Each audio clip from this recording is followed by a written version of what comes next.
Film Ajmer 92 इसकी कहानी देश के सबसे बड़े रेप स्कैंडल पर बेस्ड है जो राजस्थान के अजमेर में हुआ था। करीब 250 लड़कियों को उनके आपत्तिजनक फोटो और वीडियो से ब्लैकमेल कर महीनों तक रेप किया गया। इस कांड में अजमेर के रसूखदार लोग शामिल थे। जब 1992 में इसका खुलासा हुआ तो पूरा देश सन्न रह गया था। इस स्कैंडल पर सबसे पहले खबर वहां के अखबार दैनिक नवज्योति ने छापी थी, जिसके बाद लोगों को इस घिनौने अपराध के बारे में पता चला। 1992 में दैनिक नवज्योति के चीफ एडिटर दीनबंधु चौधरी थे। एक रिपोर्टर की लाइव पहली खबर से ही उन्होंने इस कांड की परतें खोली थी। दीनबंधु चौधरी ने बताया कि कैसे एक रिपोर्टर की खबर से इस पूरे कांड का खुलासा हुआ। अजमेर ब्लैकमेलिंग कांड के खुलासे से जुड़ी सारी बातें नवज्योति के चीफ एडिटर दीनबंधु चौधरी की माने तो 1992 में हमारे एक रिपोर्टर संतोष गुप्ता थे। वो एक खबर लेकर आए और उसे पब्लिश की, लेकिन उस खबर पर किसी का ध्यान नहीं गया, जबकि वो बहुत ही सीरियस खबर थी। फिर वो मेरे पास आए और इस स्कैंडल के बारे में जानकारी दी। उन्होंने मुझे बताया, अजमेर के अनाज मंडी में एक भरोसा लेबोरेटरी थी। वहाँ पर फिल्म्स के निगेटिव पर काम होता था। उसी लैब के पास मैं खड़ा था, तभी एक शख्स आया और 4 रील खरीदी, लेकिन उस रील के बदले उसने चौगुना पैसा दिया। ये देखकर मैं हैरान रह गया और सोचने लगा कि उस रील में क्या खास था। वहाँ पर मेरे साथ एक दोस्त था, उससे मैंने इसके पीछे की कहानी जाननी नहीं चाहिए। पहले तो उसने मना कर दिया, लेकिन मेरी जिद की वजह से उसने 4 रील मुझे दे दी। जब मैंने वो रील देखी तो उसमें लड़कियों के रेप वीडियोस और फोटोज थीं। जब यह सब मैंने सुना तो रिपोर्टर संतोष से कहा कि वो इसी न्यूड फोटोज को खबर में छाप दें। मैंने ऐसा कदम इसलिए उठाया क्योंकि ऐसे भयानक स्कैंडल को ख़त्म करने के लिए ये ज़रूरी था। हालांकि फ़ोटोज़ में जो प्राइवेट पार्ट थे उन पर हमने काली पट्टी लगाकर बाकी सब छाप दिया था।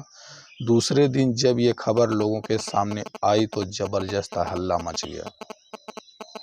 इस खबर के आते ही बार एसोसिएशन के सारे वकील इकट्ठा हो गए और एसपी और कलेक्टर के पास पहुंच गए।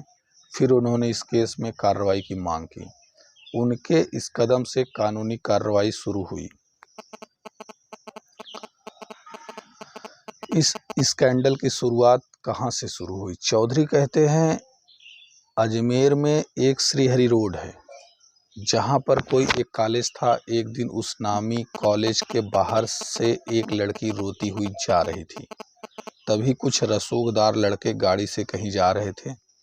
जब उन्होंने उस रोती हुई लड़की को देखा तो वो उस लड़की के पास गए और रोने का कारण पूछा। इस पर उस लड़की ने बताया कि उसके पास पैसे नहीं हैं, जिस वजह से कॉलेज वाले एडमिट कार्ड नहीं दे रहे हैं। उन लड़कों ने लड़की को ढांढस बंधाया और उसकी फीस जमा कर दी। फिर रोज उस लड़की से मिलते रहे। एक दिन उस लड़की को घर छोड़ने के बहाने वैन में बैठा लिया। फिर वो उस लड़की को अपने फार्म हाउस ले गए और उसके साथ रेप किया। फिर उन्होंने रेप के दौरान ही उसके साथ कई न्यूड तस्वीरें उतारी। इसके बाद वो उस लड़की को रोज बुलाते और उसका रेप करते थे। किसी को बताने पर फोटोज वायरल करने की धमकी देते। कुछ दिनों बाद उन लड़कों ने कहा कि वो अपनी दोस्त को साथ में लाएं। पहले तो उस लड़की ने मना कर दिया, लेकिन फ़ोटो वायरल हो जाने के डर से वो अपनी दोस्त को साथ ले गई। फिर उन लड़कों ने उस लड़की का भी रेप किया। फिर उन्होंने उन दोनों लड़कियों से और लड़कियों को लाने के लिए कहा। ऐसे ही करके बहुत सारी लड़कियां इस जाल में फंस दी गईं। खबर पब्लिश करने पर जान से मारने की धमकी मिली। रात के 12 बजे टेलीफोन आता। वो लोग मुझे ये खबर छापने से मना करते थे, मैं उन लोगों से डरता नहीं था। हर बार उनका कॉल उठाता था और कहता था, कायरों सामने आकर मुझसे बात करो। वो मुझे जान से मारने की धमकी भी देते थे, लेकिन मैं इन सब बातों से डरा नहीं, बल्कि अपना काम करता गया। उस वक्त राजस्थान के मुख्यमंत्री भैरव सिंह शेखावत थे। वो मेरे पिता कप्तान दुर्गा प्रसाद चौधरी की बहुत अच्छे दोस्त थे। उन्होंने मुझे फ़ोन किया और इन खबरों को छापने से मना किया। उन्होंने कहा कि ऐसा करने से मेरी जान पर बन सकती है। उन्होंने ये सारी बातें मेरी भलाई के लिए कही थी, क्योंकि उन्हें पता था कि मुझे जान से मारने की धमकी मिल रही है। मैंने उन्हें कहा, थैंक यू सर, लेकिन मैं अब अपने कदम पीछे नहीं ले सकता। ये खबरें छपती रहेंगी। फिर उन्होंने एसपी को फ़ोन किया और मेरे घर 2 गनर तैनात करने के आदेश दिए। जब एसपी गनर लेकर पास आए तो मैंने मना कर दिया। अगर मैं सिक्योरिटी ले लेता तो मुजरिम को लगता कि मैं उन लोगों से डर गया हूँ। फिर उन्होंने मुझे कहा कि अगर मैं सिक्योरिटी नहीं लेना चाहता कोई बात नहीं, लेकिन जब भी मैं घर से ऑफिस के लिए जाऊं तो हमेशा रूट चेंज करके ही जाया करूं। मैंने उनकी ये बात मान ली। हालांकि अभी तक ऐसा दिन नहीं आया कि किसी ने मुझे नुकसान पहुंचाया हो, बस धमकियां मिलती रहीं। 1992 से नहीं, 1990 से हुई थी इस स्कैंडल की शुरुआत। इस स्कैंडल की जानकारी लोगों को नवज्योति में खबर छपने के बाद हुई थी, लेकिन इसकी शुरुआत 1990 से हुई थी। द प्रिंट की रिपोर्ट के मुताबिक पहली लड़की के रेप के बाद ये स्कैंडल इतनी तेज़ी से बढ़ा कि इसमें कई स्कूल और कॉलेजों की लड़कियां शिकार हो गईं। अधिकतर लड़कियों की उम्र 16-17 साल थी। रेप के बाद उन लड़कियों के वीडियो बनते, फ़ोटो खींचे जाते और उसी के आधार पर उन्हें फिर से रेप के लिए बुलाया जाता था। लड़कियों को धमकी दी जाती थी कि वो अगर इस बात की जानकारी किसी को देंगी तो वो ये फ़ोटोज़ और वीडियोज़ लीक कर देंगे।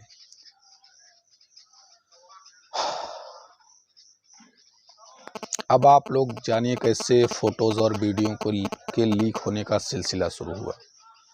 आरोपियों ने फ़ोटो रील डेवलप होने के लिए जिस लैब में दिए, वहीं से न्यूड तस्वीरें लीक हो गईं।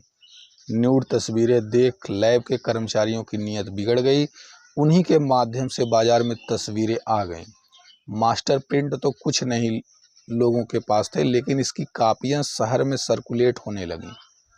ये तस्वीरें जिसके भी हाथ लगीं, उसने भी लड़कियों को ब्लैकमेल करना शुरू कर दिया। इसी बीच एक एक कर कॉलेज की 6 लड़कियों ने सुसाइड कर लिया। कौन रसूखदार लोग थे इसके पीछे, आपको ये भी बता दूं। जांच के बाद अजमेर शहर youth Congress president, vice president और जॉइंट सेक्रेटरी के साथ साथ कुछ रईस जादों के नाम सामने आए। केस के मास्टरमाइंड अजमेर यूथ कांग्रेस का अध्यक्ष फारूक चिश्ती, नफीस चिश्ती और अनवर चिश्ती थे। रसूखदारों के नाम सामने आते ही पुलिस मामले को दबाने में लग गई। बात बिगड़ती देख राजस्थान के तत्कालीन भैरव सिंह शेखावत सरकार ने जांच सीआईडी को दे दी।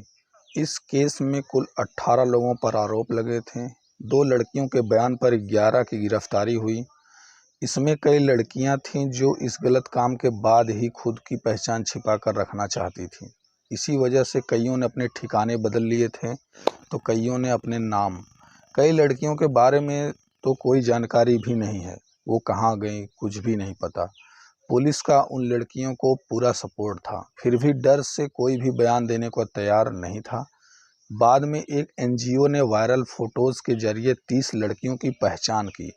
फिर उनसे इस मसले पर बात की गई। बदनामी के डर की वजह से अधिकतर लोगों ने अपने कदम पीछे खींच लिए। बड़ी मुश्किल के बाद 12 लड़कियां केस दर्ज कराने के लिए राजी हुईं। जब यह बात रसूखदार परिवार को पता चली तो उन्होंने इन 12 लड़कियों को धमकाना शुरू कर दिया, जिस कारण 10 लड़कियों ने अपने नाम वापस ले लिए। फिर बची हुई 2 लड़कियों ने 16 अपराधियों की पहचान बताई, जिसमें से पुलिस सिर्फ 11 को अरेस्ट कर पाई। इन 18 दोषियों के खिलाफ केस दर्ज हुआ। हरीश दोला कलर लैब का मैनेजर है। फारूक चिश्ती तत्कालीन यूथ कांग्रेस प्रेसिडेंट थे। नफीस चिश्ती तत्कालीन youth Congress vice president. Anwar Chishti तत्कालीन यूथ कांग्रेस ज्वाइंट सेक्रेटरी थे। और पुरुषोत्तम उर्फ बबली लैब डेवलपर। इकबाल भाटी, कैलाश सोनी, सलीम चिश्ती, सोहेल गनी, जमीर हुसैन, अलमास महाराज, इशरत अली, मोयुजुल्लाह, पूतन इलाहाबादी, तमाम लोग जो हैं उसमें कुछ एक ड्राइवर भी था। और